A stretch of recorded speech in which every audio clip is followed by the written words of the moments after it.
Hello everyone. Crack TET पे आप सभी का फिर से स्वागत है। जैसा कि हम सभी जानते हैं, दिसंबर 2022 में सीटेट की एग्ज़ाम होने वाली है और ये एग्ज़ाम आपके लिए एक बहुत ही महत्वपूर्ण एग्ज़ाम भी है, इसलिए क्योंकि बिहार सरकार द्वारा 7वां चरण की जो बहाली है वो इस एग्ज़ाम के बाद ही होगी। तो आपके पास एक मौका है कि आप इस एग्ज़ाम को पास कर पहले ही प्रयास में आप एग्ज़ाम के साथ साथ जॉब भी प्राप्त करने में सक्षम हो जाए। इसी के तहत मैंने भी अपना जो अनुभव है, जो मैंने लास्ट ईयर इस एग्ज़ाम को पास किया है, इसके अलावा अनकम्पिटिटिव एग्ज़ाम की तैयारी का जो मेरा अनुभव है पिछले कुछ सालों का, तो उसी के अनुरूप मैंने प्रयास किया है कि उन लोगों तक एक अच्छा मटेरियल, एक अच्छा लेक्चर्स पहुंचाया जाए जिनके पास नॉलेज है बट वो मटेरियल्स के अभाव में कुछ मार्क्स से इस एग्ज़ाम को पास नहीं कर पा रहे हैं। तो मेरा यही एक छोटा सा प्रयास है कि आपके एग्ज़ाम में थोड़ा बहुत ही सही लेकिन मैं अपना योगदान दे सकूं, और जहां तक होगा वहां तक मैं प्रयास करूंगा कि अकॉर्डिंग टू सिलेबस जो भी पेपर 1 और पेपर 2 के 3 पोर्शन है, सीडीपी और 2 पोर्शन जो और है, तो उसको मैं प्रयास करूंगा कि इन लेक्चर्स के माध्यम से आपके एग्ज़ाम से पहले कंप्लीट करवा दूं। अभी मेरा ईवीएस सीरीज चल रहा है। अभी ईवीएस का हम लोग एनसीईआरटी आधारित जो भी प्रश्न बनते हैं या पिछले कुछ वर्षों से पूछे जा रहे हैं, उसी के ट्रेंड अनुरूप हम इस सीरीज को कर रहे हैं। और मैं कोशिश करूंगा कि लगभग एक एक जो सिलेबस में पोर्शन दिया हुआ है उसमें मेंशन है, तो उसको हम लोग कंप्लीट करने का एक कोशिश करेंगे। और उसके अलावा जो इसका पेडागोगी सेक्शन है उसके 4-5 लेक्चर्स बहुत होंगे, क्योंकि उसके ज़्यादा पढ़ने नहीं है, बट लोगों को क्या है कि व्यू बढ़ाने के लिए या कोचिंग संस्थान करते क्या है कि बच्चों को अपने तरफ आकर्षित करने के लिए ज़्यादा से ज़्यादा वो मटेरियल देते हैं जो एग्ज़ाम में बेसिकली काम आते नहीं हैं। मेरे भी कुछ मित्र हैं जिन्होंने कुछ वर्षों पहले या कोई 1-2 अटेम्प्ट दे चुके हैं, तो उनका जब मैं अनुभव जानता हूँ कि इस एग्ज़ाम में फ़ेल होने का रीज़न क्या है, तो उसका एकमात्र मुझे अनुभव प्रदान उन्होंने किया, और एकमात्र मुझे जो चीज़ लगती है वो है मटेरियल्स इतने ज़्यादा दे देना कि वो बोझ के समान हो जाता है। इस एग्ज़ाम की डिमांड है आपकी कॉन्सेप्ट पे पकड़ और फैक्ट उतना ही जानना, जैसे 150 में लगभग 20-30 ही फैक्ट आते हैं, बाकी ऑल अबाउट 100 टू 120 जो इसके क्वेश्चंस हैं वो आपके कॉन्सेप्ट पे। अगर आप कोई बुक्स भी नहीं पढ़ते हो लेकिन आपकी तार्किकता, आपकी सोचने की समझ अगर अच्छी है, तो आप उसके आधार पे भी, अपनी मनोवैज्ञानिकता के आधार पे भी आप प्रश्नों को ईज़िली हल कर सकते हो। तो यही मेरा प्रयास है कि आप अपनी बौद्धिकता के, अपने इंटेलिजेंस के माध्यम से ज़्यादा प्रश्न को हल करें। और मेरा प्रयास भी यही है कि जो एग्ज़ाम में पूछे जाते हैं उसके जो कुछ डिमांड है, हर सेक्शंस में आप देखोगे 10 से जो 20 वर्ड है वही रिपीटेड रहते हैं। जैसे आप ईवीएस में ही ले लो तो बार बार पूछते हैं पर्यावरण संबंधित विषय से आप क्या समझते हैं, बच्चों में इसके प्रति अभिरुचि कैसे पैदा कर सकते हैं, इसकी रचनात्मकता में वृद्धि के लिए कौन कौन से उपाय हो सकते हैं, या पूछते कॉग्निटिव डेवलपमेंट से आप क्या समझते हैं, संज्ञानात्मक विकास, इंटेलिजेंस, बौद्धिकता कैसे पर्यावरण से संबंधित है, इसका क्या अधिगम में रोल है। तो यही सब वो प्रश्न रिपीटेड रहते हैं। बट क्या होता है, कोचिंग संस्थान इतने मटेरियल्स बच्चों को दे देते हैं कि वो समझ ही नहीं पाते हैं कि एक्चुअल डिमांड ऑफ एग्ज़ाम क्या है। तो वो एग्ज़ाम के डिमांड को नहीं समझते और रेगुलर 6 महीने 1 साल कोचिंग करते हैं और उसके बावजूद वो एग्ज़ाम में फ़ेल हो जाते हैं। तो इसका एकमात्र रीज़न है। तो इसलिए मैंने प्रयास किया कि नहीं, उन सबको हटाना है कि जो बेकार की चीज़ें देते हैं और बच्चों के दिमाग में बहुत सारे बेकार की चीज़ें भर जाती है जिसके कारण उनके रिज़ल्ट में रुकावट आता है। तो इसी के लिए मैंने इस सीरीज़ को प्रारंभ किया है।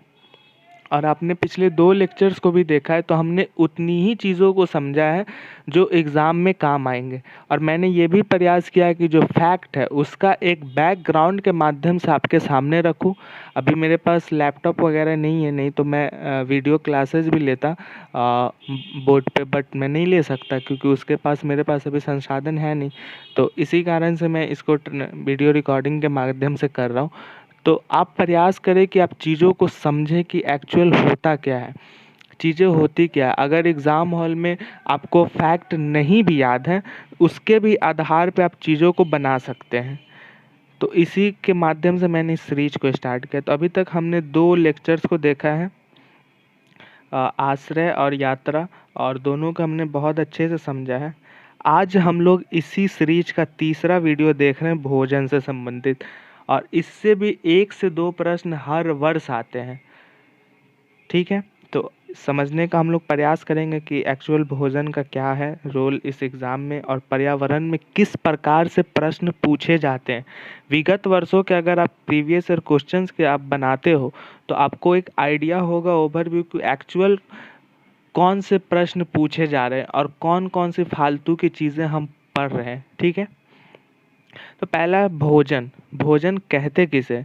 वे सभी सामग्री जो जीवों द्वारा ग्रहण किए जाने के बाद उनके जैविक क्रियाओं हेतु ऊर्जा प्रदान करता है, उसके शारीरिक वृद्धि में सहायता तथा शारीरिक क्रियाओं पर नियंत्रण तथा शरीर के आवश्यक यौगिकों के बनाने में सहयोग प्रदान करता है, उसे भोजन कहते हैं। भोजन जीवों के जैविक प्रक्रियाओं के लिए आवश्यक ऊर्जा का एकमात्र स्रोत है। भोजन हमारे शरीर को पोषित किंतु भोजन कहा सकने वाला हर पदार्थ भिन्न भिन्न पोषण योग्यता एवं क्षमता रखता है। एक पदार्थ विभिन्न जीवों के लिए गृहणीय अथवा अगृहणीय हो सकता है।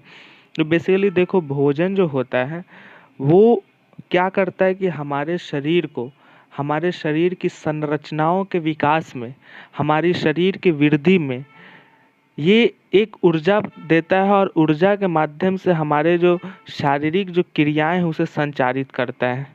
तो बेसिकली इसका अर्थ यही है कि भोजन एक्चुअली होता क्या है।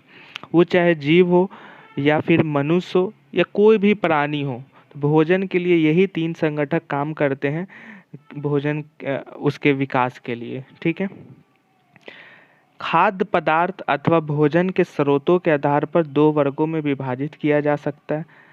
खाद्य पदार्थ यानी जो फूड प्रोडक्ट है।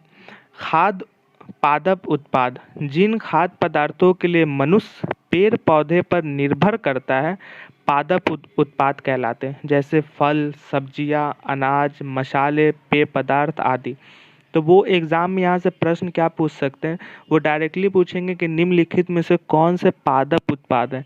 तो आपको पता होना चाहिए कि पादप उत्पाद कौन कौन से होते हैं। तो पादप में आप फल ले लो, सब्जी ले लो, कोई भी चीज़, ठीक है, जो पेड़ों के माध्यम से हम खाते हैं, पेड़ों के माध्यम से हमें स्रोत के रूप में उपलब्ध होता है। ठीक है, तो वो सारे पादप होंगे। जंतु, मनुष्य भोजन के साथ साथ जंतु पर भी निर्भर करता है। जंतु से प्राप्त भोजन में होता है मांस, मछली, अंडा। ठीक है, अब यहाँ पे एक और चीज़ें हैं जो हमारे शरीर को ऊर्जा, एक प्राथमिक ऊर्जा होता है, एक सेकेंडरी। तो आप हमेशा याद रखेंगे जो प्राइमरी होता है वो होता है यही पेड़ पौधे से जो चीज़ें ग्रहण होते हैं। ठीक है, सब्जी वगैरह जो है प्राथमिक उपभोक्ता है। ठीक है, और सेकेंडरी में आते हैं मांस वगैरह। तो सबसे ज़्यादा किसी चीज़ में अगर एनर्जी होगी तो वो होगी प्राइमरी में, जो फल सब्जियां, जो हरी सब्जियां वगैरह है, और सेकेंडरी में मांस होंगे। तो जितने एनर्जी जो आपके हरे सब्जी में होंगे उसके 10% होंगे मांस में और मछली में। ठीक है, तो आप हमेशा याद रखेंगे मांस मछली जो है ये सेकेंडरी चीज़ है, सेकेंडरी एनर्जी का स्रोत है, और प्राइमरी फल फूल और हरे सब्जियां जो है। शरीर को पोषण प्रदान करने वाले भोजन अनेक रासायनिक पदार्थों का संयोजन है, और इनमें 6 प्रमुख वर्ग हैं, जैसे कार्बोहाइड्रेट, प्रोटीन, वसा, विटामिन, खनिज लवण और जल। तो प्रश्न में ज़्यादातर यहीं से क्वेश्चंस आते हैं कि कार्बोहाइड्रेट के घटक कौन कौन से हैं, इसके क्या क्या स्रोत हैं, प्रोटीन के क्या स्रोत हैं। तो चलिए देखते हैं। पहला है कार्बोहाइड्रेट। मनुष्य के भोजन का यह एक मुख्य और एवं प्रमुख अवयव है जिसमें सबसे ज़्यादा ऊर्जा निहित रहती है। चावल, गेहूँ, दाल, आलू आदि में कार्बोहाइड्रेट स्टार्च के रूप में विद्यमान रहता है। यह स्टार्च बहुत सारे शर्करा के अणुओं के इकट्ठा होने से बनता है, इसलिए इसे शर्करा का बहुलक भी कहा जाता है। भोजन के इस अवयव का पहले पाचन होता है, फिर छोटे छोटे शर्करा के कणों में टूट जाता है, जिसका कोशिकाओं में ऑक्सीजन की उपस्थिति में ऑक्सीकरण होता है एवं CO2 जल एवं ऊर्जा में टूट जाता है। तो देखो, जो मनुष्य का जो भोजन का प्राथमिक जो अवयव है वो है कार्बोहाइड्रेट, और कार्बोहाइड्रेट जो है वो स्टार्च के रूप में विद्यमान है। तो ये पूछेगा, पहला तो पूछेगा कि इसे शर्करा का बहुलक किसे कहा जाता है, तो वो होगा कार्बोहाइड्रेट। और कार्बोहाइड्रेट के स्रोत क्या क्या है, तो वो चावल, गेहूँ, दाल, आलू, जो भी चीज़ें हैं जो हम दैनिक जीवन में सबसे ज़्यादा उपभोग करते हैं, ठीक है। इसका महत्वपूर्ण तथ्य कुछ हम जान लेते हैं जो एग्जाम हॉल में पूछे जाते हैं। मानव शरीर में ग्लाइकोजन एवं स्टार्च के रूप में ऊर्जा संग्रहित रहती है, जिसकी आपातकालीन समयों में उपयोग करते हैं। कार्बोहाइड्रेट की कमी से मनुष्य की कार्य क्षमता में कमी आती है। बहुत ज़्यादा कार्बोहाइड्रेट ग्रहण करने से सुस्ती एवं आलस बढ़ता है। आप देखते होंगे कि जब आप रोटी खाते हो या चावल खाते हो या आलू खाते हो, तो ये क्या होता है कि ज़्यादा इसका हम सेवन करने से क्या होता है कि हमारे शरीर को आलसी कर देता है, और दूसरी चीज़ ये हमें सुस्त कर देता है। आप देखते हो कि चावल खाने के बाद बॉडी जो है वो हमारे नींद को ओर ले जाता है। इसका कारण वही है, कार्बोहाइड्रेट की उसमें उपलब्धता सबसे ज़्यादा होती है। एग्ज़ाम हॉल में एक प्रश्न ये भी पूछ सकता है कि सबसे ज़्यादा कार्बोहाइड्रेट किसमें पाए जाते हैं, तो वो है चावल, ठीक है। दूसरा है प्रोटीन। प्रोटीन शब्द का निर्माण लैटिन भाषा के प्रोटियो से हुआ है, जिसका अर्थ है प्रमुख महत्व वाला। यह तत्व जीवन के लिए सबसे महत्वपूर्ण माना जाता है। प्रोटीन मुख्यतः दो प्रकार के होते हैं, एंजाइमेटिक तथा संरचनात्मक प्रोटीन। एंजाइमेटिक प्रोटीन शरीर में होने वाली सभी मेटाबॉलिक क्रियाओं को संपन्न कराने में मदद करता है, जैसे जटिल कार्बोहाइड्रेट से ऊर्जा की प्राप्ति कई स्तरों से गुजरने के बाद होती है। और संरचनात्मक स्ट्रक्चरल प्रोटीन शरीर के विभिन्न भागों को बनाने एवं टूट फूट को ठीक करने में काम आता है। तो प्रोटीन जो बेसिकली होता है, ये हमारे शरीर के लिए सबसे ज़्यादा ज़रूरी, शरीर को मजबूती प्रदान करने के लिए, उसे ऊर्जान्वित रखने के लिए प्रोटीन की आवश्यकता सबसे ज़्यादा होती है। इसमें दो जो मुख्य है, जो यहाँ से भी प्रश्न बन सकते, पहला है कि एंजाइमेटिक प्रोटीन ये शरीर को किस चीज़ में मदद करता है, तो ये है कि जटिल जो कार्बोहाइड्रेट है जो हमारे शरीर में बन जाते हैं, जिससे हम लोग सुस्ती महसूस करते हैं ज़्यादा कार्बोहाइड्रेट के सेवन करने के बाद, तो उससे ऊर्जा के प्राप्ति में ये मदद करता है, ठीक है। दूसरा संरचनात्मक प्रोटीन, तो ये हमारे शरीर के जो कुछ चीज़ें टूट जाती है, फूट जाती है, तो उसको पुनः अपने वास्तविक रूप में लाने में ये संरचनात्मक प्रोटीन मदद करती है। इसके जो महत्वपूर्ण फैक्ट हैं, त्वचा, पेशियाँ, बाल, नाखून आदि सभी प्रोटीन के बने होते हैं। तो आपसे पूछा जा सकता है एग्जाम में कि नाखून किससे बने होते हैं, तो पूछ सकते हैं प्रोटीन, कार्बोहाइड्रेट, वसा। तो आप हमेशा याद रखेंगे त्वचा जो हमारे स्किन है, बाल, हेयर, नाखून, इन चीज़ों को प्रोटीन की आवश्यकता सबसे ज़्यादा होती है। अगर इसमें कमी आएगी तो उसके जो, जैसे आप देखते हो बालों का झड़ना होता है, नाखून कभी कभी टूट जाती थोड़ा भी गरने से, तो ये सब जो चीज़ें होती है वो नाखून, ये सब प्रोटीन से बने होते हैं। लाल रक्ती कणों में पाए जाने वाले हीमोग्लोबिन भी प्रोटीन का बना होता है, जो ऑक्सीजन एवं CO2 के आदान प्रदान का मुख्य कार्य करता है। प्रोटीन एक बहुलक है जो सारी इकाइयों से मिलकर बनी होती है, जिसे एमिनो अम्ल कहते हैं। तो एमिनो अम्ल किसे कहते हैं, जो प्रोटीन की सारी बहुलक इकाइयाँ हैं, जो यूनिट है, उससे जो मिलकर बनती है उसे एमिनो अम्ल कहते हैं। इसका क्या मुख्य स्रोत है? वो है मांस, मछली, दूध, अंडे, दाल, प्रोटीन, ये सब है। सोयाबीन जो है सबसे ज़्यादा प्रोटीन का सबसे अच्छा स्रोत माना जाता है, तो वो सोयाबीन है। और सबसे ज़्यादा संभावना यहीं से रहती है, रिपीटेड बहुत बार हो चुका है कि प्रोटीन का सबसे मुख्य स्रोत कौन सा है, तो वो है सोयाबीन। सबसे ज़्यादा किसी चीज़ में प्रोटीन पाई जाती है तो वो सोयाबीन में पाई जाती है। मानव शरीर में जल के बाद प्रोटीन सबसे अधिक मात्रा में पाया जाता है। आप जानते हो कि सबसे ज़्यादा जो बॉडी में है वो जल पाया जाता है, वो 75 to 80 के बीच में, एग्जैक्ट मुझे फैक्ट नहीं याद है, लेकिन उसी के आसपास पूरे शरीर में पानी लगभग 1/3 माना जाता है कि शरीर में जो चीज़ें हैं उसमें पानी की बहुलकता है, ठीक है। और दूसरा क्या है? प्रोटीन। प्रोटीन की अधिकांश मात्रा मांसपेशियों, ऊतकों में पाई जाती है तथा शेष मात्रा रक्त, अस्थियां, दांत, त्वचा, बाल, नाखून तथा अन्य कोमल ऊतकों में पाई जाती है। शरीर में पाई जाने वाली कुल प्रोटीन का 1/3 हिस्सा मांसपेशियों में, 1/5 हिस्सा अस्थियों में उपस्थित दांतों में, त्वचा में आदि में पाए जाते हैं। इसके जो रक्त में बनते हैं हीमोग्लोबिन से, हीमोग्लोबिन लसिका ग्रंथि, स्राव, मस्तिष्क, मेरु, तरल श्लेष्मक तरल में पाया जाता है। कोशिका के केंद्र में प्रोटीन न्यूक्लियो होता है जो प्रोटीन के रूप में काम करता है। तो मुख्यतः इसमें क्या क्या फैक्ट आपको याद रखने, बेसिकली पहला तो इसमें याद रखना है कि ये किस प्रोटीन से कौन कौन से शरीर के अंग बनते हैं, तो वो है पेशी, त्वचा, बाल, नाखून आदि, ठीक है।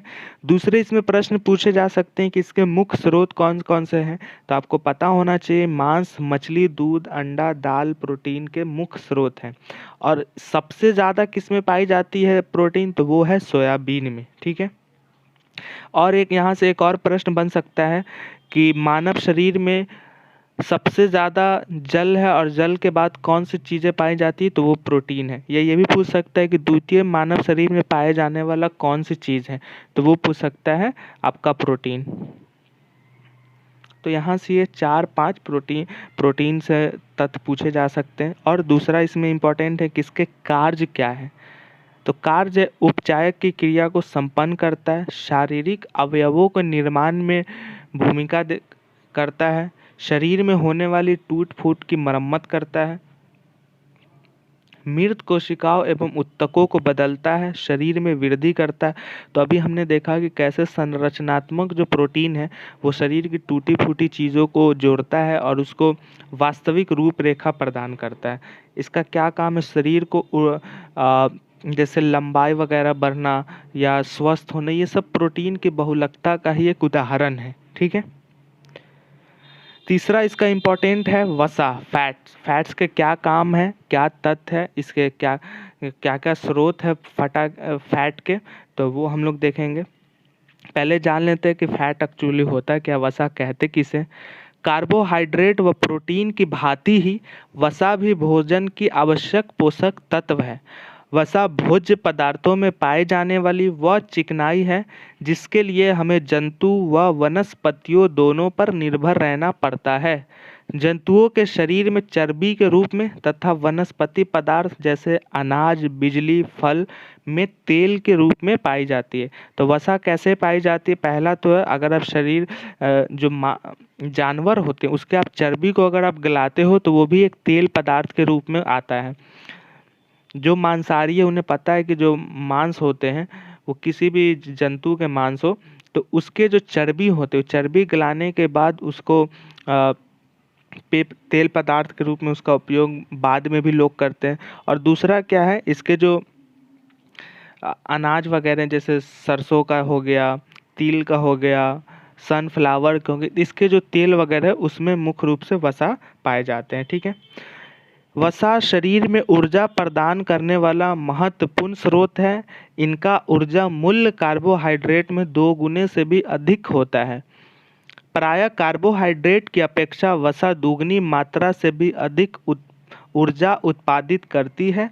कार्बोहाइड्रेट के 1 ग्राम से जहाँ 4 कैलोरी प्राप्त होती है, वही 1 ग्राम वसा से 9 कैलोरी ऊर्जा प्रदान होती है।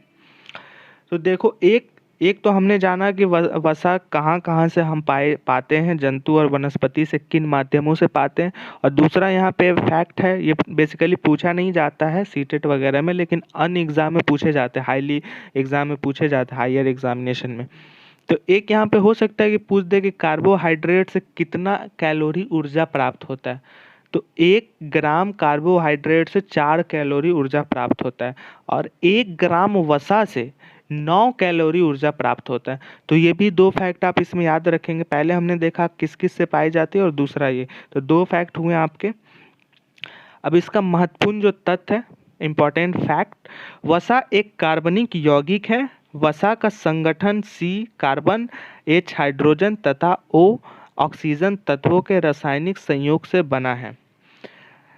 अभी देखो, वसा एक कार्बनिक यौगिक है, ये प्रश्न भी पूछने की संभावना है कि वसा कौन सी यौगिक है। तो कार्बनिक यौगिक और अकार्बनिक यौगिक करके भी प्रश्न पूछे जाते हैं, लेकिन मैंने अभी तक प्रीवियस ईयर क्वेश्चन में नहीं देखे कि सीटेट में ऐसे प्रश्न हो। लेकिन आप याद रख सकते हैं कि वसा एक कार्बनिक यौगिक है जो कार्बन, हाइड्रोजन तथा ऑक्सीजन के रासायनिक संयोग से बना है। ठीक है, CHO। ठीक है, तो ये भी आप याद रखेंगे। हो सकता है कि प्रश्न का लेवल हाई कर दे और आपको पता ना हो, तो अगर आपको पता है तो आप आगे जो भी अन्य जो विद्यार्थी है उनसे 1 पॉइंट आप आगे चले जाओगे। और आपको भी पता है कि जो टीचर्स की बहाली होती है वो बेसिकली मेरिट पे होती है, किसके कितने मार्क्स है उसी के आधार पे होते हैं। तो आपके जितने ज़्यादा सीटेट में मार्क्स रहेंगे उतने ज़्यादा आपकी जॉब की संभावना बढ़ जाती है, क्योंकि जो बोर्ड का एग्जामिनेशन है उसके मात्र 40% ही इस एग्ज़ाम में आते हैं और 60% सीटेट। तो आप अगर 100+ स्कोर करते हो तो आपके लिए ज़्यादा बेनिफिटेड है। दूसरा इम्पोर्टेंट फैक्ट है, वसा का निर्माण किसी एक ग्लिसरॉल पदार्थ एक वसीय अम्ल के संयोजन से होता है। वसा में कार्बन, हाइड्रोजन की अपेक्षा ऑक्सीजन तत्व काफ़ी कम मात्रा में संयुक्त होता है। तो वही पहला जो पॉइंट है महत्वपूर्ण तत्व का, वसा एक कार्बनिक यौगिक है, इसका संगठन कार्बन, हाइड्रोजन, ऑक्सीजन, ये आप याद रखेंगे। वसा का मुख्यतः कार्य क्या है? वसा ऊर्जा की उत्पत्ति में उपयोगी होती है, कोशिका झिल्ली की संरचना में मुख्य भूमिका निभाती है। तो इसका आप याद रखेंगे कि वसा का मुख्य कार्य क्या है, तो वो है कोशिका झिल्ली, कोशिका झिल्ली की संरचना का विकास करना, उसका ये मुख्य भूमिका है। और कुछ इससे प्रश्न होंगे, एक सेकेंड, विटामिन से भी कुछ आएंगे। तो वसा का कार्य क्या क्या है अभी देखा। अब अगला जो इम्पोर्टेंट एस्पेक्ट है विटामिन। विटामिन के कमी से क्वेश्चंस आते हैं, विटामिन के स्रोत से प्रश्न हर वर्ष पूछे जाते हैं। तो पहला हम लोग देखते हैं विटामिन कहते किसे। विटामिन 2 शब्द लैटिन का वीटा और अमीन का एक संयोजन है जिसका अर्थ है जीवन और नाइट्रोजन। यानी विटामिन शब्द का जो उत्पत्ति हुआ है वो लैटिन के 2 शब्द वीटा और अमीन के संयोजन यानी एक दूसरे को मिलाकर बना है, जिसका अर्थ है जीवन और नाइट्रोजन। वसा और कार्बोहाइड्रेट का ठीक से उपयोग करके विटामिन ऊर्जा उत्पादन करने के लिए उत्प्रेरक के रूप में कार्य करते हैं। मनुष्य इसके बिना नहीं रह सकता, मानव शरीर इसका उत्पादन नहीं करता है, विटामिन डी और विटामिन B3 को छोड़कर।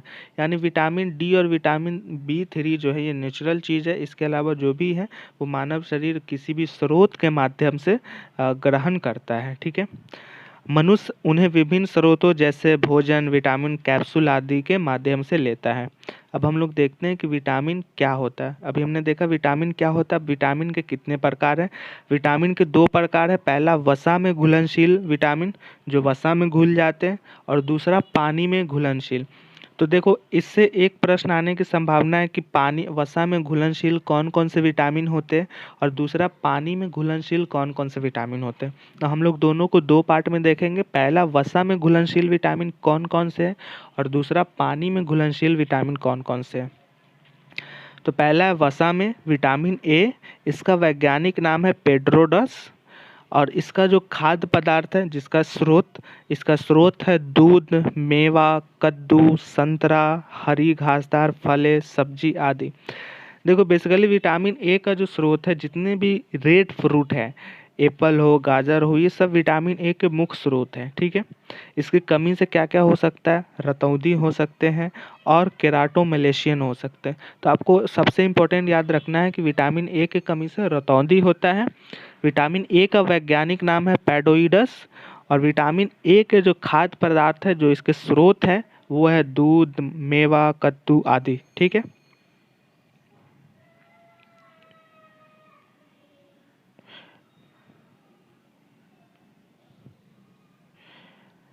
दूसरा है विटामिन ई। विटामिन ई का जो वैज्ञानिक नाम है वो है टोकोफेरॉल। और इसका स्रोत क्या है? कद्दू, अमरूद, आम, गोभी, दूध, मेवा आदि, ठीक है। इसके अनुपस्थिति से कौन सी बीमारी होने की संभावना है? वो है हेमोलाइसिस।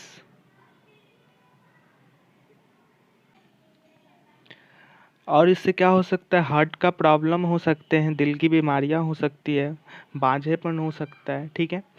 तीसरा है विटामिन के। विटामिन के का वैज्ञानिक नाम क्या है? फाइटोमेनाडायोन। इसके स्रोत क्या क्या से हैं? काजू, बीफ जो रेड मीट कहते हैं जिसे, तरबूज, फलक आदि, ठीक है। इससे क्या होता है? इसके नहीं होने से रक्त का थक्का नहीं जमता है, रक्त का थक्का जम जाता है, सॉरी। तो इससे क्या होता है कि रक्त का थक्का नहीं जमता, यानी नॉन कोलाइटिंग होता है ब्लड, ठीक है। अगला जो है वो पानी में घुलनशील कौन कौन से विटामिन है? विटामिन सी, जिसका वैज्ञानिक नाम है प्रेमल।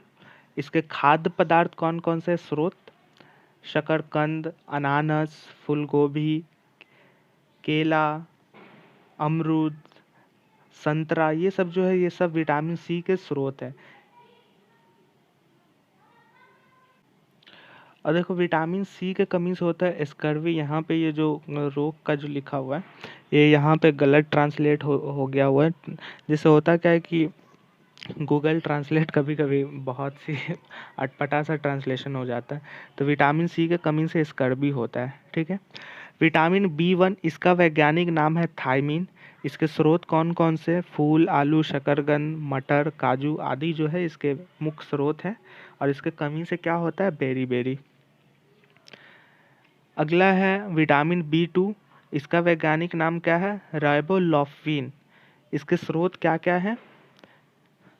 खमीर। और इसके कमी से क्या होता है? मुंह और कान के रोग संक्रमित होते हैं, ठीक है। त्वचा रोग होती है, आँखों में श्लेष्मा भाव यानी जलन होता है आदि, ठीक है। Vitamin B 3। विटामिन बी 3 का वैज्ञानिक नाम है नियासिन। और इसके मुख्य स्रोत क्या है? अजवाइन, शलजम, मांस, शक्कर आदि। देखो इसमें है कि ट्रांसलेट थोड़ा गलत हो चुका है, इसलिए मैं इसका इंग्लिश फॉर्म भी दिखा देता हूँ आपको।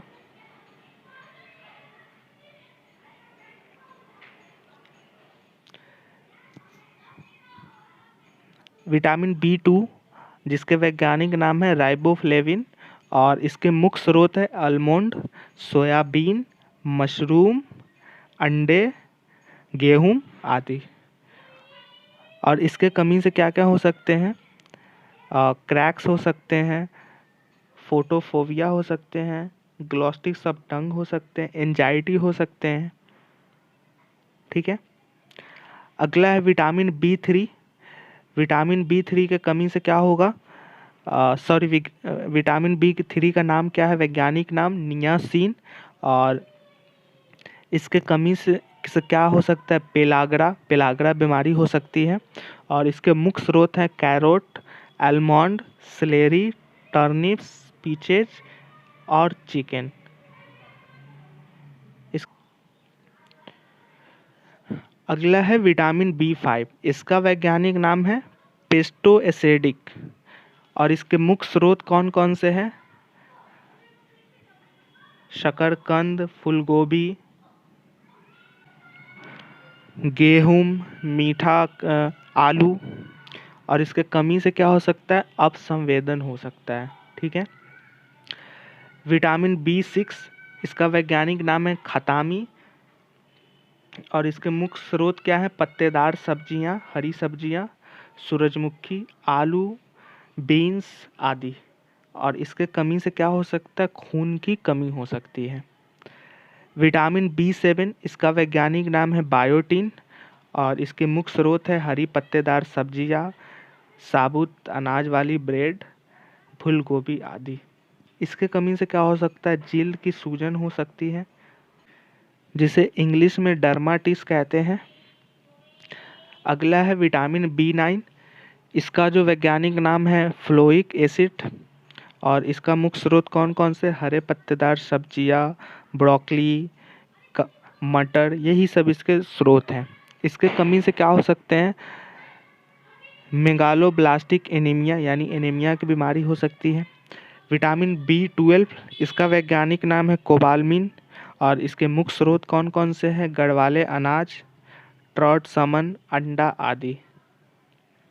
देखो इसमें इम्पोर्टेंट क्या क्या है, ये इस पे हम लोग बात करते हैं। पहला इम्पोर्टेंट है विटामिन ए। विटामिन ए का वैज्ञानिक नाम आप याद रखना, पेड्रोइडस, और इसके मुख्य स्रोत कौन कौन से हैं? दूध, कद्दू, संतरा, हरी घासदार फली आदि। और इसके बीमारी से क्या हो सकता है? रतौंधी। ठीक है, तो पहला ये आपको इम्पोर्टेंट याद रखना है। अगला है विटामिन ई। विटामिन ई का वैज्ञानिक नाम है टोकोफेरॉल, इसके मुख्य स्रोत है कद्दू, अमरूद आदि। ठीक है, और इसके बीमारी से होने से क्या हो सकता है? हार्ट प्रॉब्लम हो सकते हैं। ठीक है, और बांझेपन हो सकता है। विटामिन के। विटामिन के क्या है? फाइटोमेंडुइन, इसका वैज्ञानिक नाम है। इसके मुख्य स्रोत हैं वो काजू है, रेड बीफ है, तरबूज है, फलक है।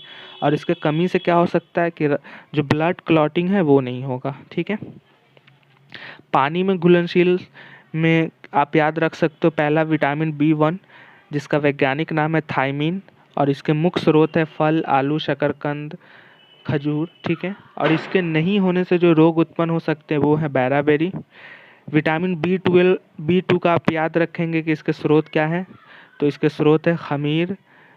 ठीक है, और इसके वैज्ञानिक नाम है रेबोलोफ्लेविन। ठीक है, इससे क्या क्या बीमारी हो सकती है? आँख में जलन हो सकती है, त्वचा संबंधित रोग हो सकती है।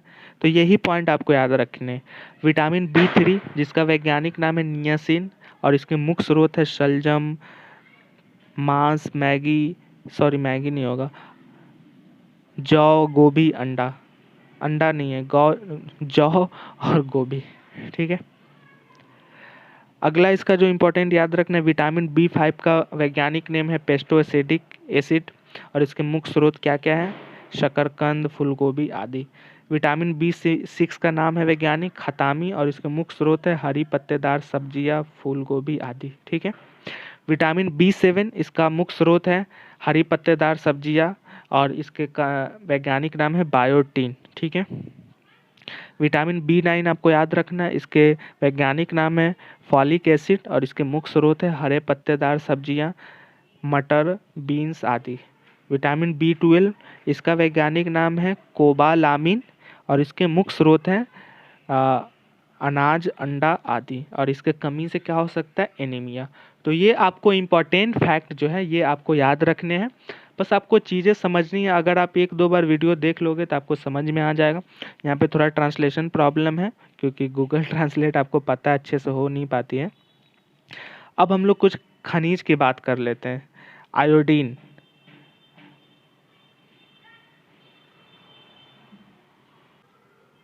आयोडीन के सोर्सेज क्या हैं? इसके स्रोत क्या हैं? हरी पत्तेदार सब्जियां हैं, आयोडीन युक्त नमक है, और अंडे है, और स्ट्रॉबेरी है। ठीक है, इससे क्या क्या चीज़ें हो सकती है? स्वस्थ बाल इससे अच्छे होते हैं, नाखून, त्वचा और दांतों के लिए आवश्यक है। यानी किस किस चीज़ें के लिए आयोडीन उपयोगी है।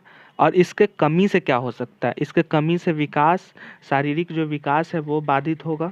इसके कमी से थायराइड हार्मोन उत्पादन कम होगा, और इसके कमी से थायराइड की अतिवृद्धि होती है। ठीक है, अगला है कैल्शियम। कैल्शियम के मुख्य स्रोत कौन से? हरी पत्तेदार सब्जियां, फलियां, दूध आदि। और इसके क्या क्या चीज़ों में इसका उपयोग करते हैं? तो स्वस्थ हड्डियों के लिए, दांतों के प्रतिरक्षा प्रणाली के लिए। और इसके कमी से क्या हो सकते हैं? इसके कमी से लंबे समय तक अपर्याप्त सेवन के परिणाम स्वरूप कम अस्थि खनिज घनत्व जैसे रिकेट्स, अस्थिदृढ़ता और ऑस्टियोपोरोसिस जैसे बीमारी हो सकते हैं। ठीक है। सोडियम सोडियम का क्या है, इसके हैं जो कोई भी फूड प्रोसेसिंग पदार्थ आप ले लो, जैसे अनाज, फलियां आदि। ठीक है। नट वगैरह, नट जो आते हैं वो, ये कहाँ कहाँ उपयोग में आता है, जैसे रक्तचाप और रक्त की मात्रा को नियमित मदद करता है। ठीक है। मांसपेशियों एवं तंत्रिकाओं को समुचित कार्य में मदद करता है। इसके कमी से क्या हो सकता है, इसके कमी से उल्टी, सिर दर्द, थकान, भटकाव आदि हो सकता है। फास्फोरस, इसके मुख्य स्रोत है समुद्री भोजन, मक्का, चावल, मछली, अंडे। इसका उपयोग क्या होता है, कैल्शियम के साथ हड्डियों एवं दांतों के निर्माण में इसका उपयोग होता है। ठीक है, फास्फोरस का। और इसके कमी से क्या क्या चीज़ें हो सकती है, वो है समय से पहले जन्म लेने वाले शिशु, जिसे एंटासिड, शराब आदि का जो लोग सेवन करते हैं, इसका खतरा अधिक पड़ता है। और आखिरी है मैग्नीशियम खनिज। इसका क्या स्रोत है, फलियां, नट, बीज, अनाज। ठीक है। इसका उपयोग कैसे होता है, ये मस्तिष्क के शरीर और संकेतों को प्रसारित करने में भूमिका निभाता है। इसकी कमी से क्या होता है, गुर्दे की बीमारी आदि होती है। ठीक है। तो आज हमने देखा, विटामिन्स देखे, वसा देखे, प्रोटीन्स देखे, कार्बोहाइड्रेट देखे, और इसके क्या क्या मुख्य स्रोत हैं और इसके कमी से क्या क्या हो सकते हैं। तो अगर कहीं थोड़ा बहुत हो सकता है एक्सप्लेनेशन गलत हो गया होगा, क्योंकि वन टेक ये वीडियोस रिकॉर्डिंग हो रही है, तो इसके कारण कभी कभी होती है कि चीज़ें आप बोलते कुछ और हो, रिकॉर्ड कुछ और हो जाते हैं, और मेरे पास एडिटिंग फॉर्मेट का भी कोई विकल्प है नहीं। तो आप इसे अच्छे से देख लेना वीडियोस लेक्चर में, एक एक करके धीरे धीरे से, तो आपकी सारी चीज़ें समझ में आ जाएगी। अगले वीडियोस में हम लोग मिलेंगे, जो हम लोगों का होगा जीव और जंतु संबंधित जो भी फैक्चुअल चीज़ें हैं जो एग्ज़ाम में पूछे जाते हैं, तो वो हम लोग नेक्स्ट वीडियो में देखेंगे। तब तक के लिए धन्यवाद, फिर अगले वीडियो में मिलते हैं।